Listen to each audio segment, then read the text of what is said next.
what was really interesting was that people chose to go back. People actually consciously were aware that they chose to go back to their practitioner because they trusted them. And we know that trust comes from what I've described, and I might go into this in a bit more detail, but what I describe as these functional quality factors.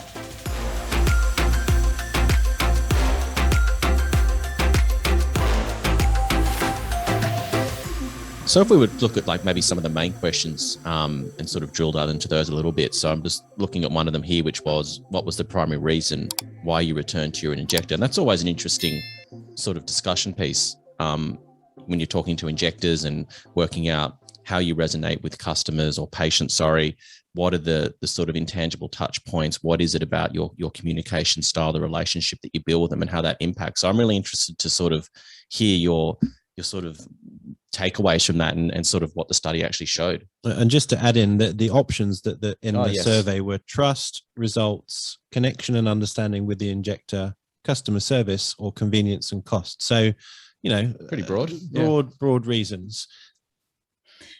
Yeah, again, this was one of those things where I had to actually narrow it down. And the reason I narrowed it down to those things were that they encompassed a number of other factors.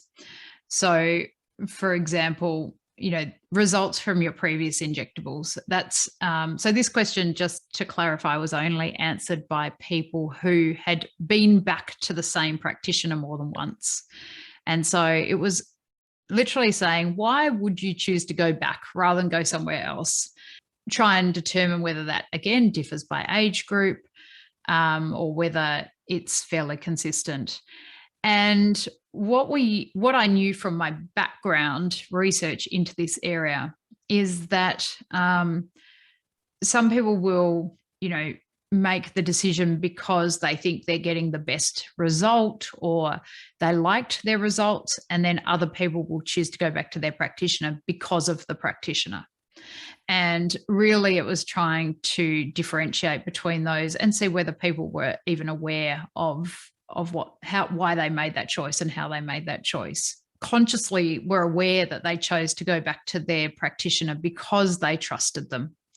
And we know that trust comes from what I've described, and I might go into this in a bit more detail, but what I describe as these functional quality factors. Do you want me to explain this now? Yeah, why not? So, as I said, when I was looking into this whole area, I came across some studies within medicine, but nothing within cosmetic injectables, and a lot of studies in the business literature, which described that people judge the quality of their, product or service, whatever you're looking at, based on two things. One is what we call technical quality, and one is what we call functional quality. And for us in medicine, a really good example is if you're having a knee operation, your technical quality might be the speed of the operation, the morbidity and mortality ratings of your surgeon, your pain scores after the operation, your speed to getting back up on your knee, your range of movement after recovery. It's literally how good was your knee replacement and how well did that surgeon do, and how well do they do. The functional quality of that knee replacement can include all sorts of things. How nice was the surgeon? How nice was your hospital room? How nice were the nurses? How good was the food in the hospital? Did someone come to you when you rang the buzzer because you're in pain? And what I found absolutely fascinating is that when you actually ask someone, how good do you think the results of your knee replacement were, they will rate it judged by those functional quality factors rather than actually what the surgeon would have, which is, how good are they? How good was the knee replacement? What's the range of movement? What were the pain scores? How many of their patients died? That's what the surgeons care about. The patient doesn't.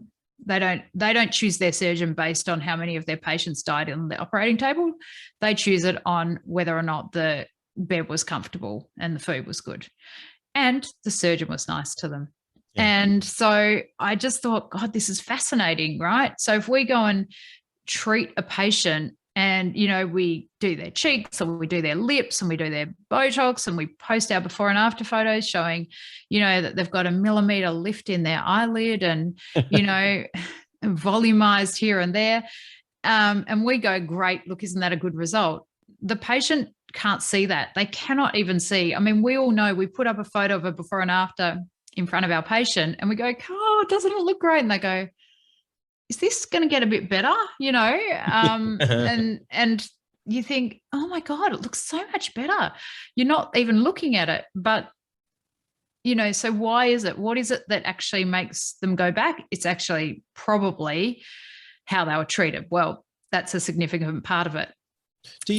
Just to drill down on that, do you think that that's the perception? I think it translates more to hospital, but a patient sort of assumes that a surgeon can do his job. That, for them, the bare minimum is my knee is going to get better. And everything else creates that wonderful experience of feeling cared for and, nice environment. I actually think it's the same with us, Jake. I think that the majority of patients / clients out there don't know really any different to thinking I'm going to an injector, they can do what I want them to. Yes. Like that's basically the same thing. They think, oh yeah, I'm going to go and get some fillers. I'll go to XYZ and I'll get what I want. I'll just be able to get my cheeks bigger and get my lips bigger. And I'll show you the picture of the lips I want because anyone can just give me these lips, can't they? Yeah. Like that's actually how people think. They think the technical part of it doesn't even cross their mind that, you and I are spending 500 weeks a year, studying new injection techniques and comparing like microscopic before and after changes and wondering how we can get a bit more lift or volume or shape or, we're focused on that. We're focused on the safety, the anatomy, the results, and they're not. They just think they can walk in and get what they want. Yeah, and it doesn't actually occur to them. Thanks so much for watching the podcast clip. You can listen to the whole audio episode of the podcast on your favorite podcast app on Apple Podcasts or Spotify. And please also leave us a review on the podcast app. If you like what we do, please smash the like button, consider subscribing to the channel, and don't forget to hit the bell icon so that you get notified when we release new content.